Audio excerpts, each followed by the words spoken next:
आज जो क्षुल्लिका विस्मिता श्री माता जी जो हैं, जो विराग सागर जी ने जिनको जो है दीक्षा दी है, जो अहमदाबाद की रहने वाली हैं, उनका परिचय और उनको आमंत्रण करने के लिए एक अंतर्राष्ट्रीय प्रख्यात इंजीनियर श्री अकलंक कोडिया जो अमेरिका में है, मैं उनको आमंत्रित करता हूं। श्री अकलंक कोडिया को स्पॉट में लाएं और मैं उनसे निवेदन करूंगा कि वो क्षुल्लिका विस्मिता श्री माता जी का परिचय दें और उन्हें आमंत्रित करें। हाँ, श्री अकलंक कोडिया, आपका आपका अभिनंदन है, स्वागत है इस समारोह में। और आप अब as a chairman of this session, please take it over, introduce to Mata ji and start the session. Thank you very much, Mr. Aklank Kodia. Jai Jinendra, everyone. My name is Aklank Kodia, and I am living in Warrington. It's in Pennsylvania State in United States. It's near to Philadelphia, and it's my honor to be part of this international symposium on nonviolence imperative need of 21st century. Ichhami Mataji, and again, it's my honor to introduce क्षुल्लिका 105 Shri Vismita Shri Mata जी. अब मैं उनका परिचय दूंगा. श्री माता जी, क्षुल्लिका श्री विस्मिता श्री माता जी was born in a religious and highly educated family in Ahmedabad. She actually holds a bachelor's degree in information technology, and she's a holder of diploma in computer engineering. During schooling, she learned Jain philosophy, and she has been practicing since then. She was very strict for discipline and punctuality. And she was a strong disciple of 108 Param Pujya Acharya Sri Virag Sagar Ji Maharaj. She took Diksha from Sri Acharya Sri Virag Sagar Ji Maharaj in the year 2010 in Udaipur. And since then, she has been initiating academic, religious, and school events to promote Jainism, considering the world needs Jain philosophy in 21st century in this world. Mataji believes that the life is a gift of the Tirthankars and should be used to serve others, following the basic principle of Jainism, Jiyo or Jinedo, and Ahimsa Paramo Dharma. Practicing, and she has been practicing these fundamental principles in her unflinching faith in religion, and then anchoring the life. Her active guidance and contribution to the awakening of Jain metaphysics and cosmology and reform agenda makes her a renowned sadhvi among young generation just like us and all of the Jain communities across the countries and over the globe. She has dedicated herself exclusively to Jain studies, practice, and teaching among the society, as well as she has been promoting Jain Srut Gyan exhibition through display and video media, and extensively exposed this Jain way of life and philosophy, and conducted during the Parvishan Pars and Chaturmas. Another important thing, a series of Vismitasri Gyan quiz, which is prepared and demonstrated as a concept of all four Jain Anuyogs in Devendranagar. This quiz is now widely popular and getting social impact throughout the country. Sri Mataji has delivered more than 40 lectures at various seminars organized at universities, colleges, institutions, including special counseling sessions for teenagers, which is very important nowadays, and youth, on how to follow Jainism while during their studies.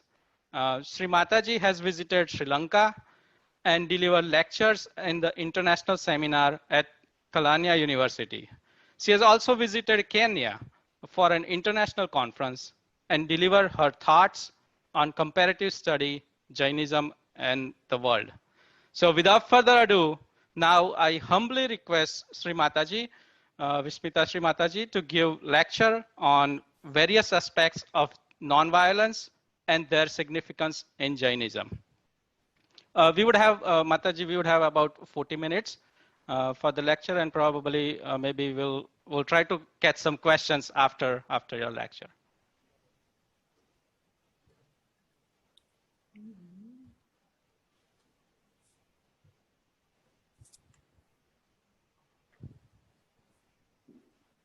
Yeah, please start, Mataji.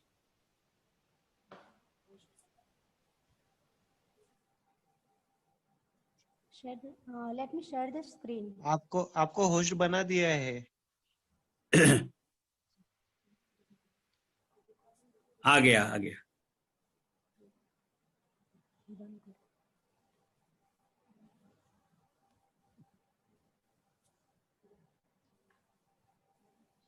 दमो मंगल मुकीटम अहिंसा संयमो तवो देवावीतं रमन्सन्ति जस्य धम्मे सयामणो. जय बोले देवाधिदेव श्री कजाराठ आदिनाथ भगवान की जय. परम पूज्य घणाचार्य गुरुदेव श्री विराग सागर जी महाराज जी की जय. By the great blessing of Lord Jinendra and my most reverend preceptor, Acharya Virag Sagarji Maharaj, I am here. And I am very happy that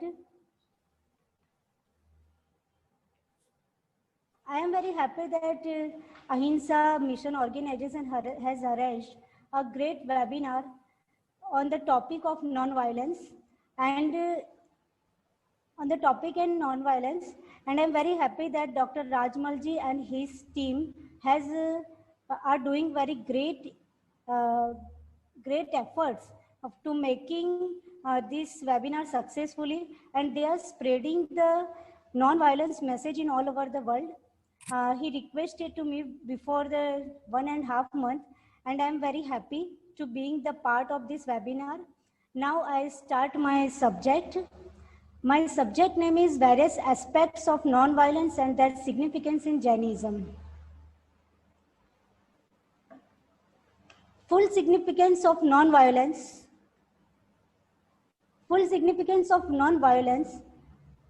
can be understood when we first understand what is victim, what is hinsa, what is consequence of the hinsa, and what is perpetrator. When we understand all the 4 things, after that we can understand the different aspects of the non-violence. This is not told by me, this is told by the great Acharya Amrit Chandra Swami. He has written a great book, a great scripture, that name is Purusharth Siddhi Upay. And he wrote that first one has to understand that what is hinsa, what is consequence of the hinsa, what is victim, and what is the perpetrator. So for that, for understanding the full significance of non-violence and how it will be practically applied in our life, before that we understand this topic. Next, please. Next. Here, next.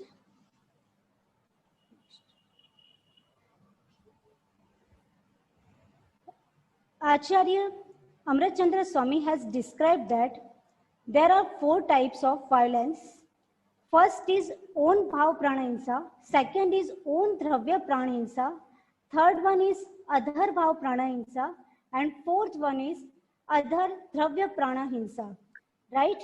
Bhav pranahinsa, that means conscious vitalities, and dravya pranahinsa, that means material vitalities. Here one picture is that for understanding the meaning of this verse, in first picture, this person is telling that I won't leave him, मैं उसको नहीं छोड़ूंगा, my time will come, I will see if the time come, मैं देखूंगा जब मेरा time आएगा तब. Right? This is called own bhav pranahinsa, means conscious vitality. This person is not doing any hinsa externally, but he just thinking and he injures his own bhav pranahinsa. Second picture is you are seeing that own dravya pranahinsa. This person is also not doing hinsa externally, but because of angriness and because of influence of passionate, he is plucking his own hair, right? Sometimes people are doing suicide, and sometimes people hits their head to the wall. These all are called the Dravya Prana Hinsa. Next.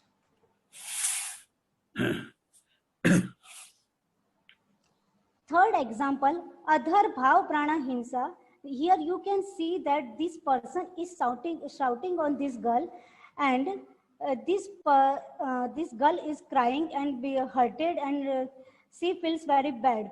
That time we can tell that it is called Adhar Bhav Prana Hinsa. And fourth is that here one person is there, he quarreled with others, right? That time he injures to other one. So it is called Adhar Dravya Prana Hinsa. So these four types of hinsa are described in our Jainism. Next. Here you can see that one person is busy in his mobile and walking carelessly. That time one frog comes under his leg and he died. And same time the person is walking carelessly and is busy in his mobile, but by the good luck of that insects, they are not died. But whether a living being is killed or not, a person will be the part of the hinsa. So this type of hinsa aspect is also described in Jainism. Now we understand the next aspect of the non-violence. Third one. Here in picture, you can see that X person is there, and X person is try to attempt to shoot this Y person. And the bad luck of this Y person, his lifespan has been finished, and because of that his lifespan has been finished, that person got died. And in another case, you can see that A person wants to do attempt on the B person, but B person luck is good and his lifespan is still remaining, so he will not die. He is totally safe. So in both cases, Y person got die and B person is totally safe. Then also the X person and this A person will be the part of the hinsa, because their thoughts are totally impure and they already done the bhav prana hinsa, right? Next. This is another example is given by great Acharya Amrit Chandracharya in Purusharth Siddhi Upay, and he told us two types of another hinsa. He told us Aviraman hinsa and Parinaman hinsa. Then what is the difference between Aviraman hinsa and Parinaman hinsa? Here you can see that different junk food are there and the non-veg items are also there. These person not indulge any junk food and non-veg item, but he has not any vow of not indulging this all the things, so he will continuously be the part of hinsa. In simple example, suppose किसी की रात्रि भोजन का त्याग नहीं है और वो रात्रि भोजन भी नहीं करता है, कभी भी रात्रि भोजन वो नहीं करता है, लेकिन त्याग भी नहीं करता है, तो वो कंटिन्यूअसली रात्रि भोजन के पाप का भागी बनता है। भले उसका वो लेता नहीं है, पर नियम नहीं होने के कारण वो रात्रि भोजन का भागी बनता है। कैसे? फॉर एग्जाम्पल, अपन स्कूल में थे तब बहुत अच्छी प्रिपरेशन करते थे, लेकिन उसके बाद एग्जाम देनी होती थी। If someone is not ready to give exam, he tells, I remember everything, what is needed to do to give the exam. So it is not proper. Same that Aviraman hinsa means if you have not vow of indulging this all the things, then you will be definitely continuously invite the bad karmas of violence. And next one is Parinaman hinsa. Means carelessly activity of mind, body and speech, and this person is always indulging in all the things, means उसके पास नियम भी नहीं है और वो indulge भी कर रहा है, means वो उसमें लिप्त भी है, आसक्त भी है. That's why it is called Parinaman hinsa. Then what is the difference between Aviraman hinsa and what is the difference between Parinaman hinsa? Means suppose किसी के रात्रि भोजन के त्याग का नियम नहीं था और वो रात्रि भोजन नहीं कर रहा है, तो वो परिणमन हिंसा से तो बच जाएगा, लेकिन उसको अविरमण हिंसा का दोष लगेगा. So these are the different ways. Means great Acharya Amrit Chandracharya has explained different ways of violence. Now next, here another beautiful example and another aspect. Here you can see that one mother is there and he has a baby in her hand. Another person, he is doing blackmailing that female, and he is telling that I will kill your baby. And at left side you can see that one sterile lady is there. Definitely she is sterile, so she will not give the birth any baby in future. So no one in the world is there who can blackmail her, right? Same as here Acharya Maharaj want to tell that in next slide कि who has possession, जिसके पास possession है उसको collect करने की और उसको protect करने की चिंता रहेगी. और जहां पर पोजीशन है वहां पे हिंसा डेफिनेटली है, क्योंकि व्यक्ति always thinking that how I collect this new camera, new car, new bike and new necklace, new clothes, and for that he does violence and internally he is always planning something, how to I get, and that's why he injures his bhav pran. That's why it is the another aspect that because of the contact of the external object, a person leads towards hinsa. So this is another example. Now next one. Here another beautiful example is there. Suppose one person is there and he is busy in playing the PUBG, right? So he is busy in playing the PUBG. He is not doing externally hinsa, right? But he is thinking constantly and speaking constantly, maro, maro, maro, right? Beat it, kill him. So he is not doing hinsa externally, but he is constantly thinking and speaking. So it is called, it is also hinsa. Means he will be definitely be the part of hinsa. So who plays the PUBG, so they don't have to play the PUBG because they will be the part of the hinsa. And the next one, here one female is there. He in her hand one animal is there and it is totally injured.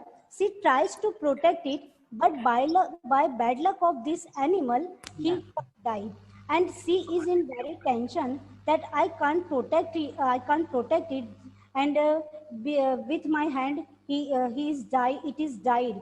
Means उसको ये लग रहा है कि हमारे हाथ से वो मर गया, उसको बहुत फील हो रहा है, राइट? तो बाहर से वायलेंस दिख रही है लेकिन उसका अंदर से इंटेंट सही था. That's why she will be the part of the non violence, right? Next one. Here we have the different types of hinsa. Now Acharya Maharaj explain us how one person get the fruit of the consequence of the hinsa. हर एक व्यक्ति को हिंसा का फल कैसे मिलेगा, तो उन्होंने बहुत सारे पॉइंट्स दिए थे. ट्रिपलिंग हिंसा, सीरियस कॉन्सिक्वेंस, मीन्स आप थोड़ी हिंसा करोगे लेकिन आपको ज्यादा फल मिलेगा. नेक्स्ट उन्होंने एक्सपेक्ट दिया है कि ग्रीवियस हिंसा, आप ज्यादा हिंसा करोगे, स्मॉल कॉन्सिक्वेंस, आपको थोड़ा फल मिलेगा. थर्ड उन्होंने पॉइंट दिया है, two persons are jointly committing हिंसा बट बोथ अफेक्टेड डिफरेंटली. दोनों पर्सन मिलकर एक साथ हिंसा कर रहे हैं बट दोनों अफेक्ट डिफरेंटली होंगे. फोर्थ पॉइंट इज दैट हिंसा is culpable sometimes before it is committed, right? यहाँ पे एक पॉइंट दिया है कि हिंसा होगी लेकिन उसका जो कॉन्सिक्वेंस है वो आपको हिंसा करने के पहले ही मिल जाएगा. यहाँ सेकेंड पॉइंट दिया है कि हिंसा is culpable sometimes at the time of commission. Means आप हिंसा करोगे और उसका जो फल है वो आप जब हिंसा कर रहे हो उसके बीच में आएगा. थर्ड उन्होंने एस्पेक्ट दिया है कि हिंसा is culpable sometimes after commission. That means आप हिंसा करोगे तो उसका फल आपको हिंसा करने के बाद मिलेगा. And last point is himsa is culpable sometimes frustrated at the attempt. Means when you have started just himsa, you are not able to do himsa. अभी आपने कोई भी प्रकार की हिंसा नहीं की है but at the starting point आपको हिंसा का फल मिलेगा. These are told by great Acharya Amrit Chandra Swami. And उन्होंने fifth he say that one commits many deed. एक पर्सन हिंसा करेगा, बहुत सारे लोगों को फल मिलेगा. मैनी कमिट्स वन डीड, बहुत सारे हिंसा करेंगे लेकिन फल एक को ही मिलेगा. 6 पॉइंट प्रिवेंट्स हिंसा, कॉन्सिक्वेंस एविल. आप हिंसा को, कोई हिंसा को प्रिवेंट कर रहा है लेकिन उसका कॉन्सिक्वेंस उसको बहुत ही एविल मिलेगा. एंड 6 इज अहिंसा ब्रिंग्स एविल एंड हिंसा brings good result.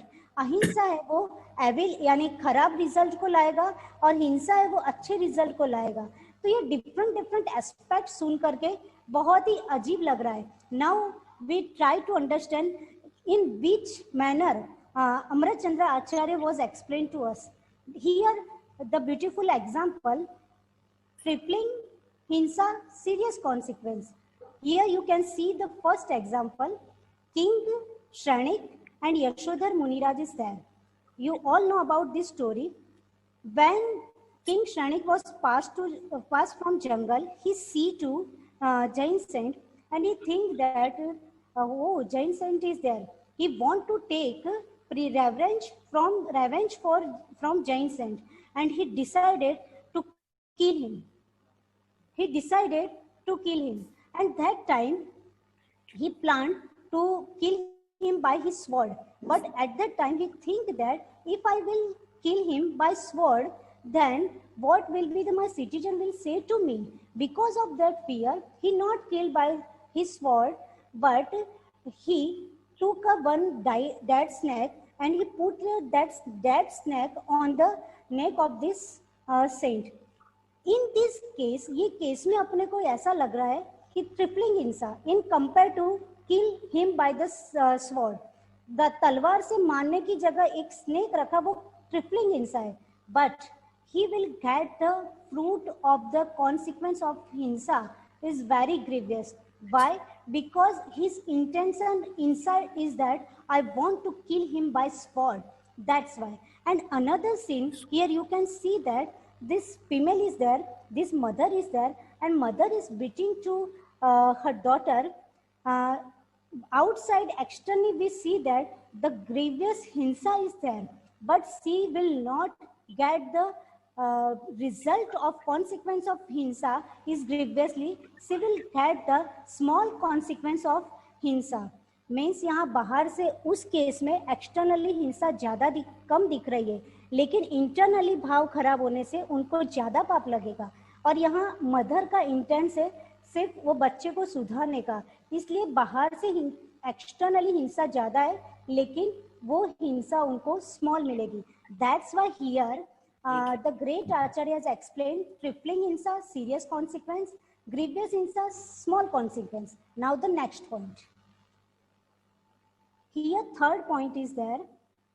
Two persons are jointly committing hinsa, but both affected differently. Here you can see that two persons are doing jointly hinsa, but one is master and another is slave. One is master and another is slave. Master has too much influence of passion, and slave has not more influence of passion because he is slave and he just paying his duty. So master will get the more result of consequence of hinsa and slave will get the less result of consequence of hinsa. Next point.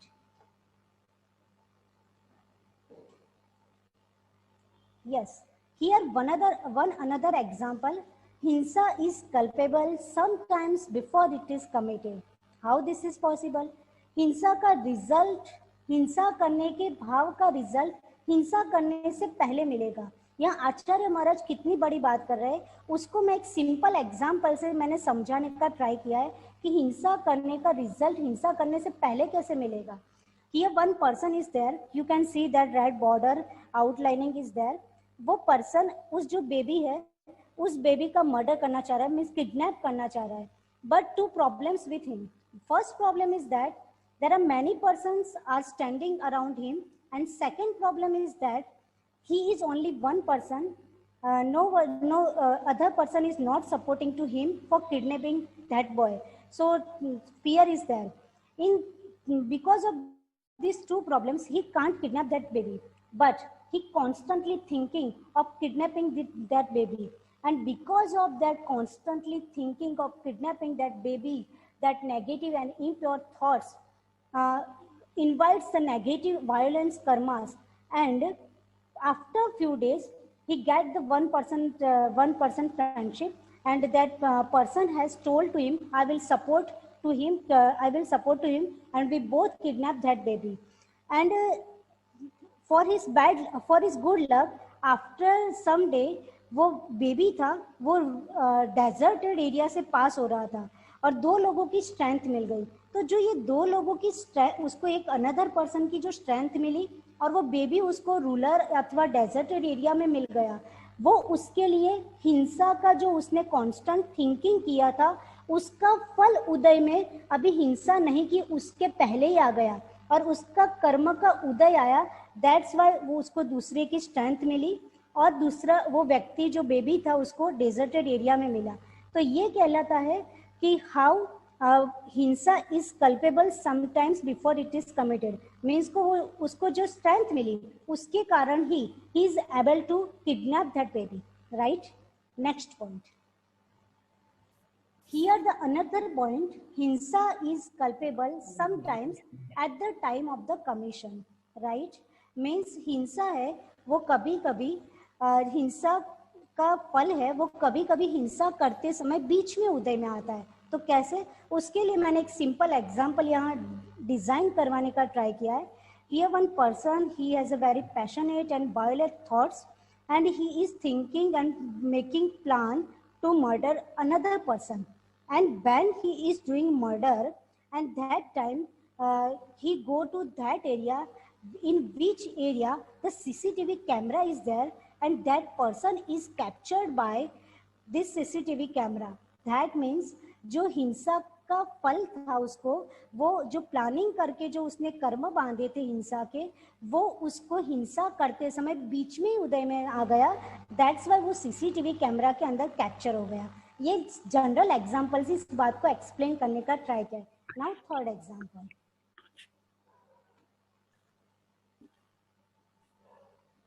हिंसा is culpable sometimes even after it has been committed. कभी कभी हिंसा का जो फल होता है वो हिंसा होने के बाद मिलता है. Simple example is that this person is also thinking about murdering someone else, and he has already done a murder in another picture, but after a few days a police and a CID get the footprints of that person, of that killer, and the police has arrested him. So we can say that हिंसा is culpable sometimes even after it has been committed. हिंसा होने के बाद उसके proof मिलने के कारण उसको हिंसा का फल मिला कि वो अरेस्ट हो गए. These are the simple example. Now next. Here one of the example, hinsa is culpable sometimes frustrated at the attempt. That means this person has also violent and negative thoughts of murdering someone else. Just he start his murder process, means just he start his murder process and he kidnapped that girl, and at the same time police came and arrested to that person. Right. So अपन कह सकते हैं इसमें कि उसने हिंसा की नहीं, अभी करने का स्टार्ट किया था, और स्टार्टिंग में उसके हिंसा के फल, हिंसा करने का फल, कर्म का फल उदय में आ गया.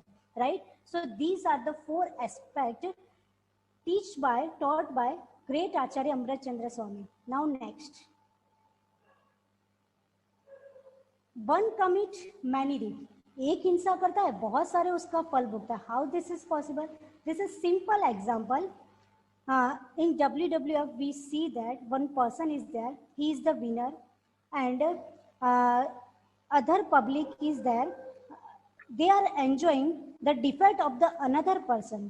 Hinsa is done by the only one person, but other persons are enjoying that defeat of the another person, and they are clapping and they are becoming happy. So we can say that हिंसा is committed by one, but उसके फल को भोगने वाले सारे लोग हैं जिन लोगों ने उसमें ताली बजाई थी.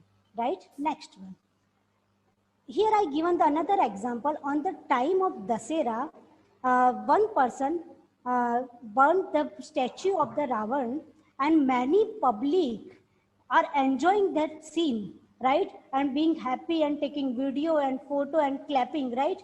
So this is called one person is doing hinsa, but many will be reaped. एक पर्सन हिंसा कर रहा है, बहुत लोगों को सहन करना पड़ेगा. Here the another example is there. At the time of Diwali, one person is doing firework, but many other person are enjoying by seeing only in the sky. Wow, it looks beautiful. One person is doing hinsa, but many person who is speaking and enjoying that it's too much beautiful, they will have to face the consequence of hinsa. So one commits hinsa, but many reap. Now next, here the another example, many commits hinsa, but one reap. बहुत सारे लोग हिंसा करेंगे, लेकिन एक को ही फल मिलेगा. ये कैसे पॉसिबल है? One king is there, and he ordered to his soldiers that do the war, right? उसने order दे दिया, and soldiers of both kingdom are doing war, and much violence, many people are killed in that. So more people are doing violence, but king has done the order to do the war. That's why many commits hinsa, but only the king will reap that hinsa, right? So this is the example, many commit hinsa, but only one is reaped. Next. Here one another example that prevents hinsa, but its consequences avail. वो हिंसा को रोक रहा है, फिर भी उसको खराब फल मिलेगा. How? Here you can see that person is stopping to that person, don't kill this goat, इस बकरे को मत मारिए. But after some time, you can see that he is too much taking care of that goat, and after few days he will kill that goat when he will become the healthy. So what is intent behind it? To prevent that person to stop, don't kill that goat, means उस व्यक्ति को रोकने का उसका intense क्या था कि उसको इन फ्यूचर में उसको मारना था. मीन्स वो उसको अपना शिकार मान करके बाहर से एक्सटर्नली वो बताना चाहता था कि आई एम नॉन वायलेंट, उसकी हिंसा मत करो.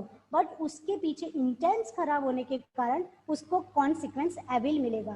दैट मीन्स प्रिवेंट हिंसा but consequence is evil. How nicely explained Acharya Amrit Chandra Swami about different aspects of hinsa. Now next. Here the one of the beautiful story that अहिंसा brings evil.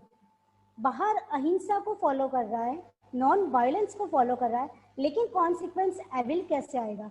Two friends are there, one is blind and they are begging and they collect more money.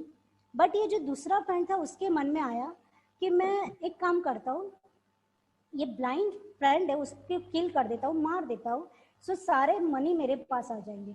ऐसा planning करने के बाद he invites his blind friend and he prepare a kheer, right, है ना. And after that he prepare a kheer and in kheer he mixed the poison with it. उस खीर में उन्होंने पॉइजन मिक्स और पॉइजन मिक्स करने के बाद वो he tell that I will go to the market, I will take breakfast for you. मैं झूठ बोल के वो मार्केट चला गया कि इसमें पॉइजन है, वो मर जाएगा. But by the good luck of that person what happen,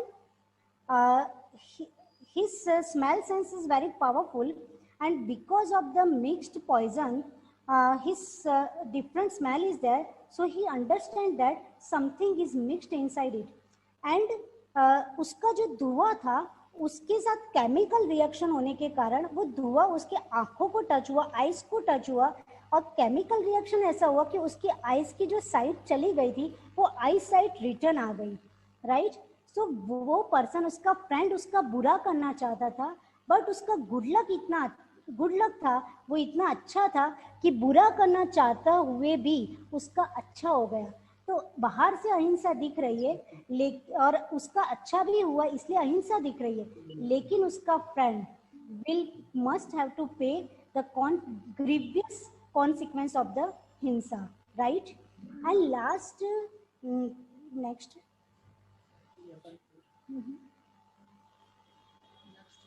Hinsa brings good result. How? Doctor is there, he gives treatment to his patient, and by bad luck of that patient he got die. But बाहर से ऐसा लग रहा है हिंसा हो गई, doctor को भी फील हो रहा है, बट इंटेंशन वाज गुड, सो हिंसा गिव्स ब्रिंग रिजल्ट. हिंसा हुई है लेकिन इंटेंशन सही होने के कारण उसको गुड कॉन्सिक्वेंस ऑफ द हिंसा मिलेंगे. तो these are the different aspects. ये डिफरेंट एस्पेक्ट्स है जिसके कारण हिंसा हो जाती है.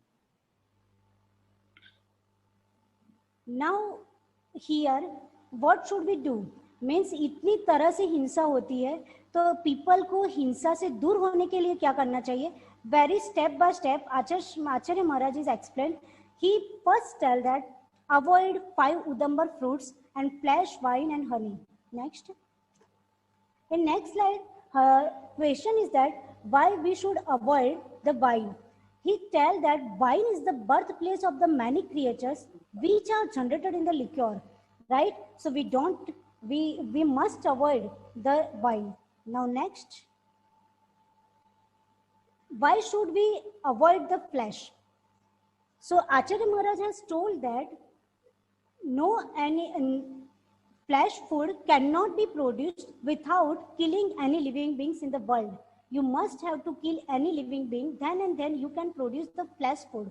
So you must leave the flesh food. Next. What are the another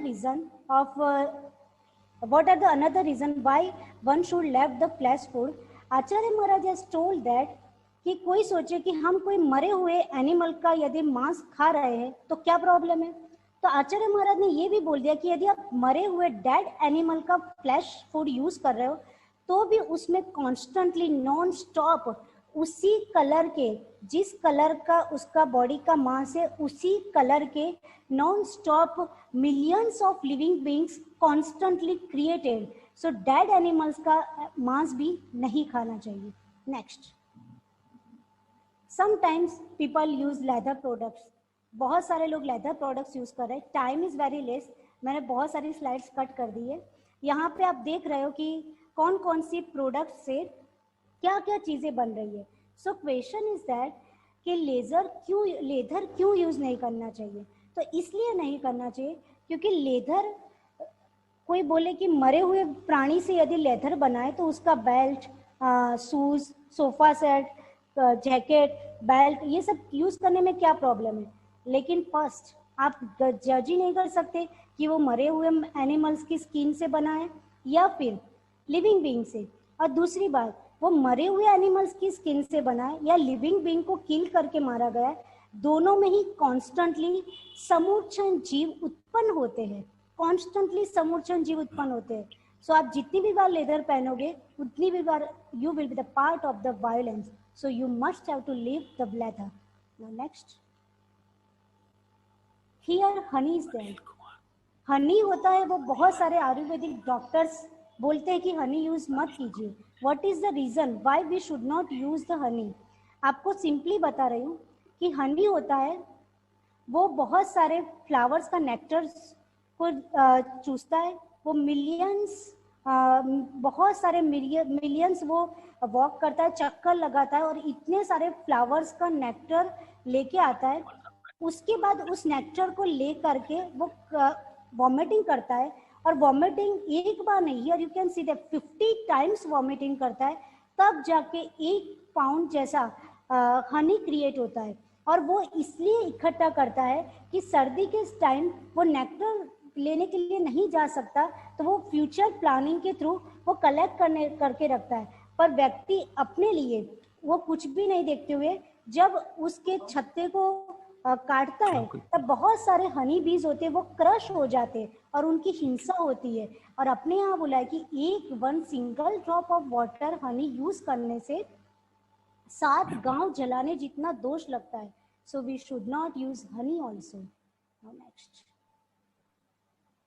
in short Acharya Maharaj has explained us कि नॉर्मल जो हाउस होल्डर है वो स्थावर जीव की हिंसा का त्याग नहीं कर सकता. स्थावर जीव दैट मीन्स पृथ्वी कायिक, जल कायिक, अग्नि, वायु, वनस्पति.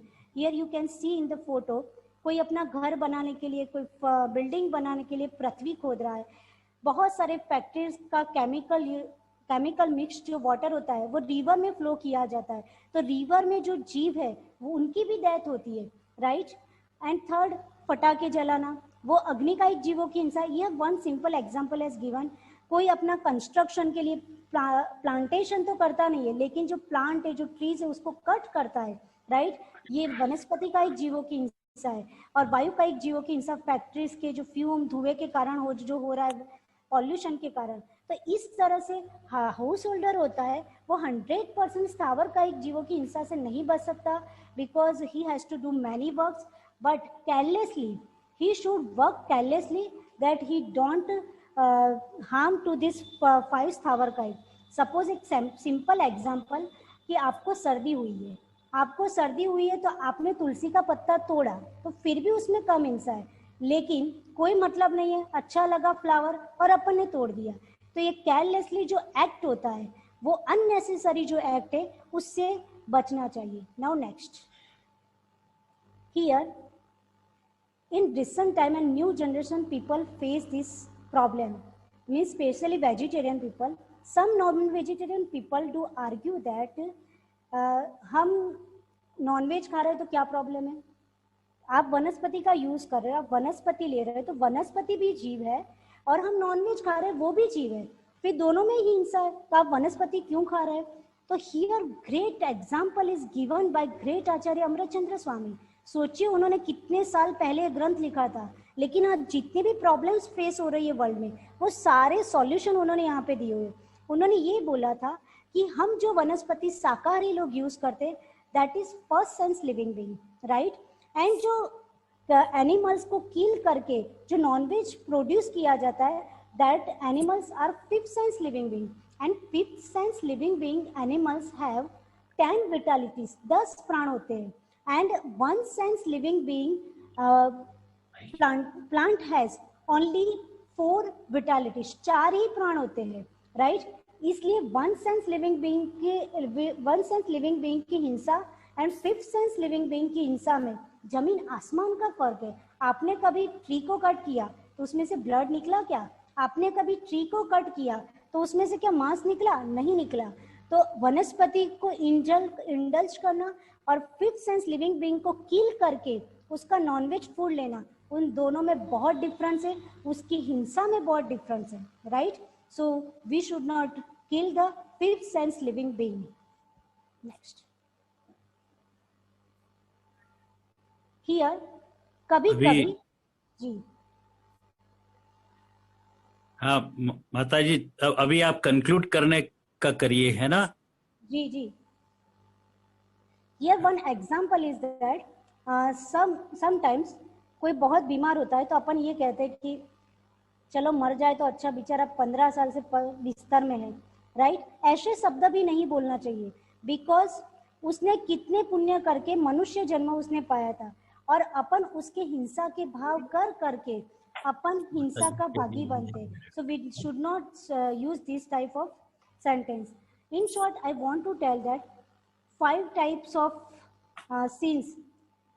Hinsa, next is untruth, third one is stealing, fourth one is sexual desires, and 5th one is possession. These all types of 5 sins are leading to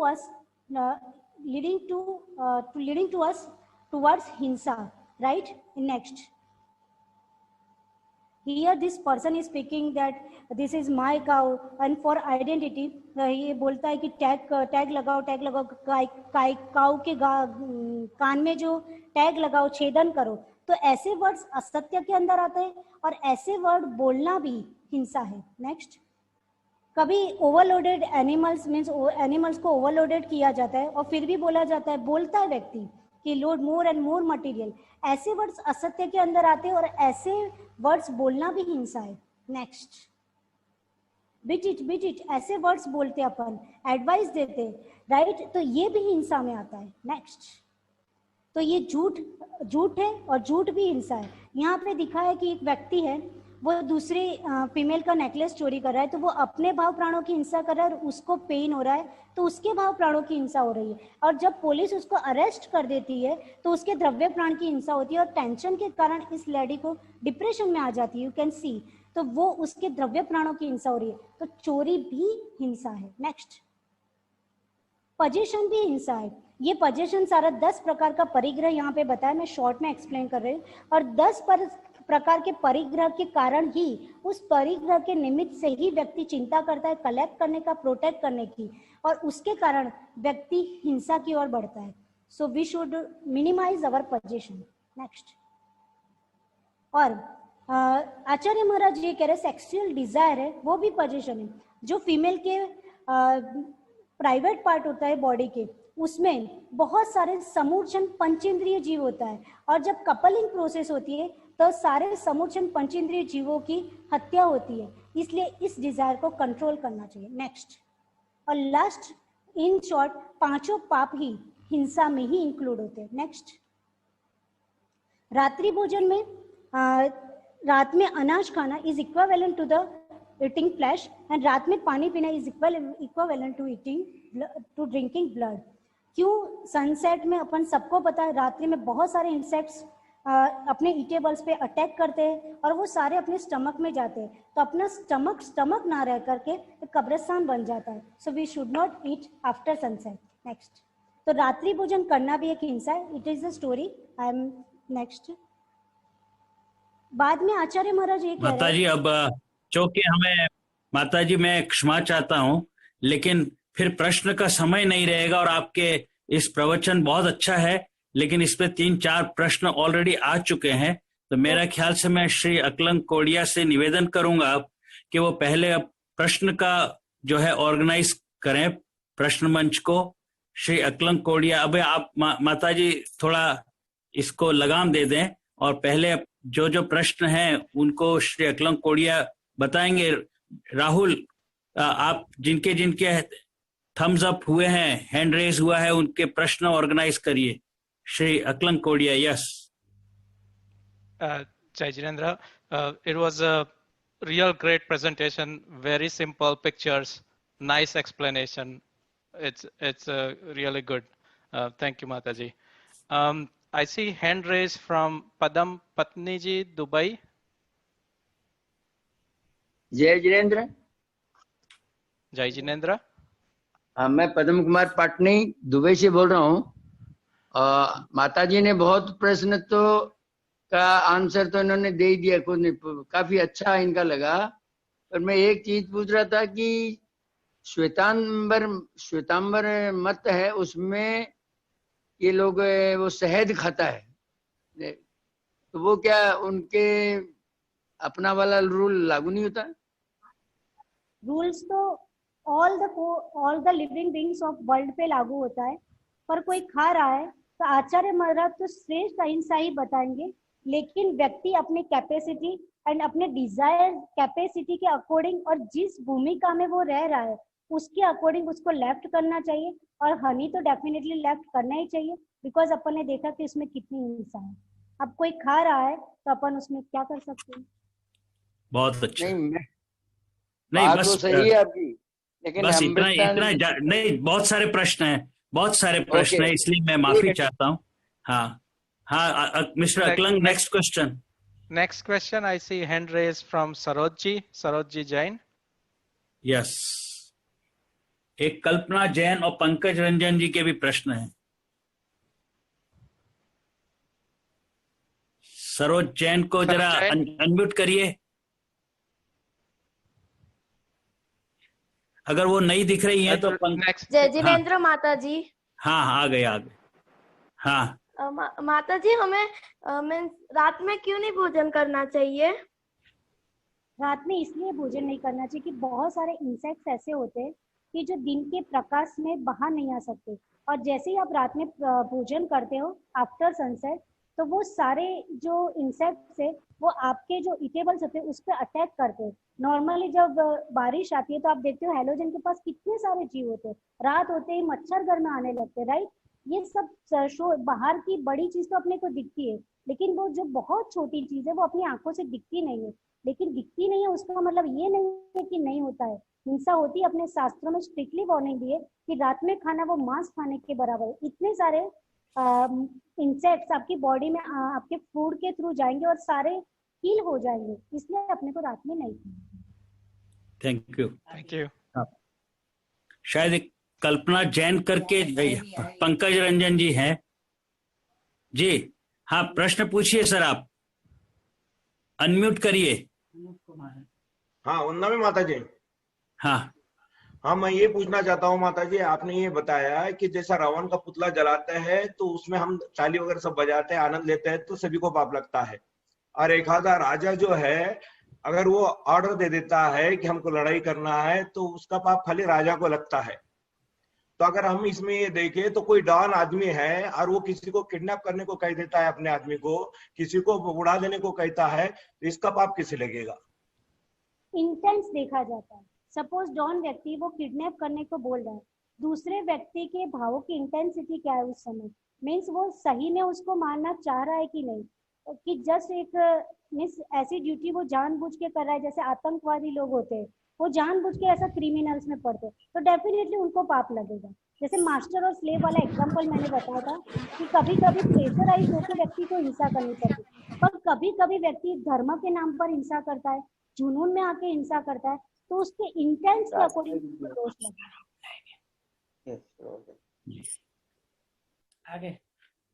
आगे नेक्स्ट कल्पना जी, अनम्यूट करिए।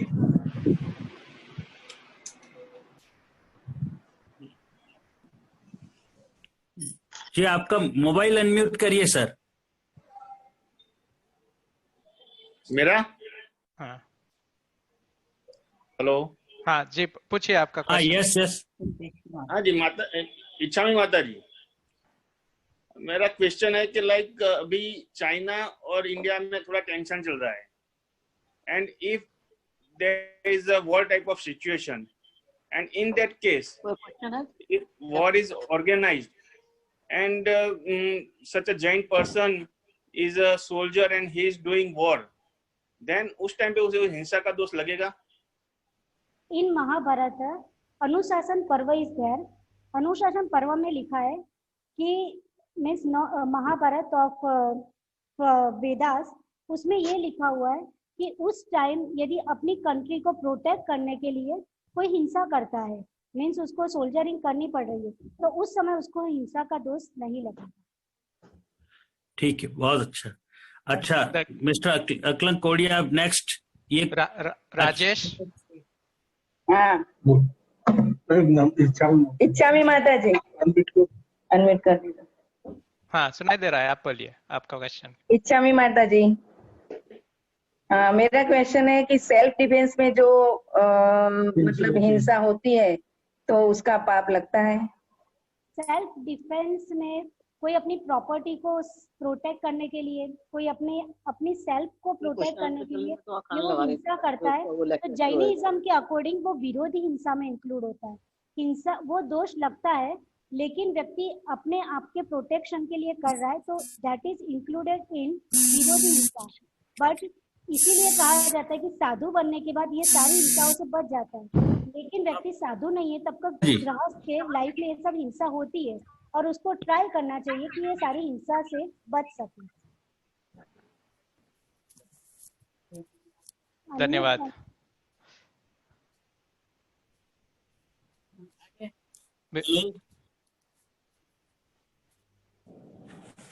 हाँ, बस और कोई किसी का क्वेश्चन? I don't. अब अधिक प्रश्न नहीं कर सकते हम। श्री अकलन कोडिया को बहुत बहुत आभार प्रदर्शित करते हैं। मैं आपको ये बताना चाहता हूं कि श्री अकलन कोडिया अमेरिका के अंदर एक बहुत विश्वविख्यात कंपनी के अंदर इंजीनियर हैं, लेकिन एक बड़े इंजीनियर के पद पर होते हुए भी वो वहां पर पेंसिल्वेनिया में एक छोटे बच्चों की जैन पाठशाला के अंदर बच्चों को पढ़ाते हैं। आज के जमाने में हम सभी को साइंस टेक्नोलॉजी में भले हम कितने भी एक्सपर्ट हों, लेकिन साथ में हमें ये भी प्रतिज्ञा लेनी चाहिए कि हम अपनी आने वाली जनरेशन, आने वाली पीढ़ी को जैन धर्म का प्रचार प्रसार और उन तक जैन धर्म पहुंचाएंगे। मैं आज बहुत अच्छी तरह से श्री अकलंक कोडिया ने संचालन किया, उसके लिए उनका आभार प्रदर्शित करते हैं। लेकिन मैं माता जी ने इतना अच्छा प्रवचन और वो भी बहुत बढ़िया डेमोन्स्ट्रेशन, उनके पावर पॉइंट की मैं प्रशंसा करता हूं कि उन्होंने बहुत अच्छी तरह से प्रवचन दिया है। और मैं समय के वजह कारण मुझे रोकना भी पड़ा, तो मैं क्षमा प्रार्थी हूँ माता जी, लेकिन आगे मुझे जाना है। अभी बहुत मतलब जो है प्रवचन बाकी है। डॉक्टर नीता जैन शायद ज्वाइन हो चुकी हैं और उनका प्रवचन भी हमको सुनना है। मैं आप सभी को ये भी सूचित करना चाहता हूं कि आज के हमारे guest of honour professor doctor Gangwal हैं, जो अहिंसा के मिशन पे बहुत बड़ा काम कर रहे हैं पूरे भारत के अंदर, और वो हमारे गेस्ट ऑफ ऑनर हैं, वो भी जुड़ चुके हैं और मैं उनका अभिनंदन और सत्कार करता हूं इस फोरम में। मैं लेकिन पहले अब आपसे माता जी से जी Dr. Rajmal ji, 1 minute. हाँ. This presentation direction is given by me and my colleagues, another Mataji is there, Shulika Vigamya Shri Mataji. She helped me a lot, and three Bhakt means the very new generation boys. One is Prasun Jain and Kushi and Priyal Jain. They designed this total presentation. मैं तो अरे मुझे ये पता नहीं था, अगर मुझे पता होता। मैं तो उनका भी बहुत बड़ा आभारी हूँ, बहुत बहुत आभार प्रदर्शित करता हूँ कि उन्होंने आपके साथ एज ए टीम वर्क आपके साथ काम करके उन्होंने जो है, और मुझे पता है आपने देवेंद्र नगर में जहां पर आपका चतुर्मास चल रहा है, वहां ये सभी लोग मिलकर के कितने आपके हेल्प कर रहे हैं और डेमोन्स्ट्रेशन तैयार करते हैं। मैं सभी का अभिनंदन और आभारी हूँ। आप पूरा प्रेजेंटेशन हमको बल्कि भेजेंगे तो हम यहाँ पर भी और दिखाएंगे लोगों को। तो मैं I really sincerely express my sincere thanks to you. हम आपके इच्छा में माता जी जो है कि बहुत अच्छा प्रवचन आपने दिया, but because of the time limit and time discipline I can not go beyond this. Thank you very much. बहुत बहुत आपका अभिनंदन माता जी, बहुत बहुत आभार। मैं अब डॉक्टर नीता जैन अगर